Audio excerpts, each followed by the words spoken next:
Et justement, le rôle du prophète, c'est quoi? C'est d'enlever ces personnes captives-là, de l'ignorance, de l'évangile colonial, de la vaine manière de vivre qui ne porte jamais du fruit, mais tu as l'impression par une hérésie, et comme vous l'avez si bien souligné, même d'ailleurs, le texte que nous avons lu aujourd'hui dans Ézéchiel chapitre 22, à partir du verset 23 à 25, nous a été clair dessus, qu'il y a beaucoup de sorciers, comme vous les avez qualifiés, dont le but est d'endormir, de faciliter la tâche au diable afin qu'il les mange facilement à travers un évangile qui ne les délivre pas, qui les aliène même plutôt. C'est pourquoi quand on essaie de regarder un peu de nos jours, beaucoup prononcent en vain, de manière abjecte, le nom de Dieu, Jésus, ainsi de suite, à gauche et à droite, à tort, à travers. Mais le cœur est meurtri par les soucis, par les chagrins, par le malheur, le désespoir.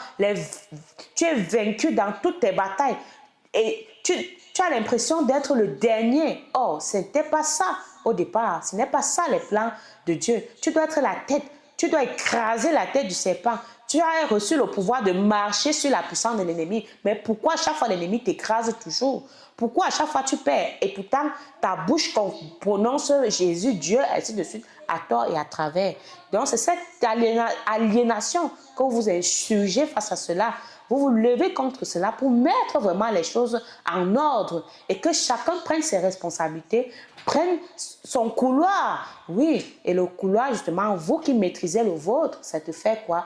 Toute personne qui a les cas d'ordre mystique ou spirituel qui bouleverse leur vie, si tu sens que l'ennemi t'a marqué un but, tu n'arrives pas, tes problèmes te dépassent même déjà, alors tu descends simplement comme tout un, rencontrer le spécialiste en la matière, oui, pour qu'il te donne les instructions, les lois, les ordonnances de Dieu afin de vivre les merveilles de Dieu. Dieu n'est pas fier, Dieu n'est pas chiche pour te refuser de prospérer. Dieu n'est pas méchant pour te voir malade, agonisant comme ça.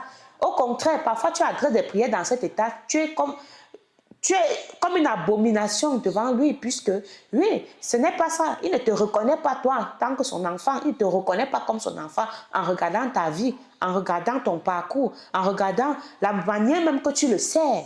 C'est de ça qu'il est question. Donc, pour apprendre cette vie spirituelle, pour apprendre ce parcours, c'est le but justement pour lequel Dieu vous a mandaté d'enseigner à tous ceux et celles qui aiment Dieu et qui comptent sur lui pour réussir ce qu'il veut, ce qu'il demande et ce qu'il attend de chacun.